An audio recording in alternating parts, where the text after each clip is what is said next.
আপোনালোক মই ইয়াত বৰপেটা আহিলো যোৱাকালি আহি পেলাই ইয়াতে লগ পাইছো এটা আমি যোনখন ঠাইত মানে লজত আছো ভাইটি এজন লগ পাইছো আৰু ভাইটিজনৰ সম্পূৰ্ণ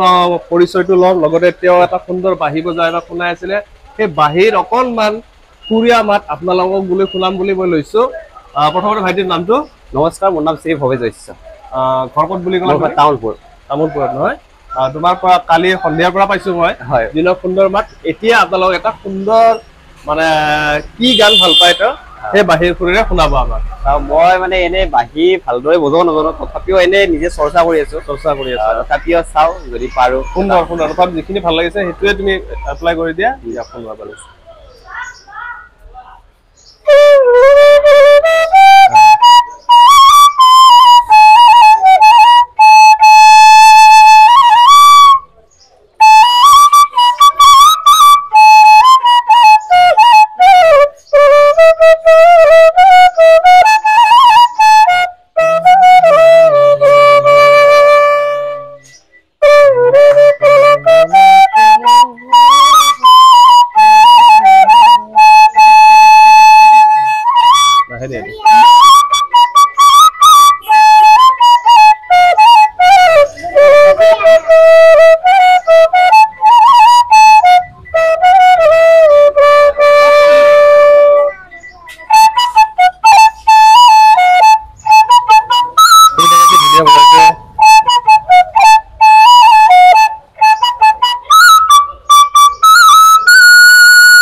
বৰ সুন্দৰ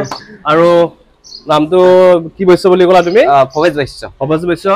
তেওঁক লগ পাই ভাল লাগিল আৰু তেওঁৰ সুন্দৰ ভৱিষ্যত আমি কামনা কৰিছো যিহেতু ইমান সুন্দৰ চেষ্টা প্ৰচেষ্টাত চলি আছে তেওঁ বাঁহী বজাই আছে আৰু প্ৰথম অৱস্থাত মই আহি সন্ধিয়াতে পাইছিলো শুনা পাইছিলো কিন্তু ক'ত কি বজাইছে গম নাপালো যি নহওক আজি ৰাতিপুৱা আমি লগ পালো আৰু ভৱিষ্যতলৈ তেওঁ যেন ভাল এটা সুন্দৰ বাঁহী বাদক হয় তাৰ পৰা আমাৰ শুভকামনা থাকিল আজিলৈকে এৰিলো।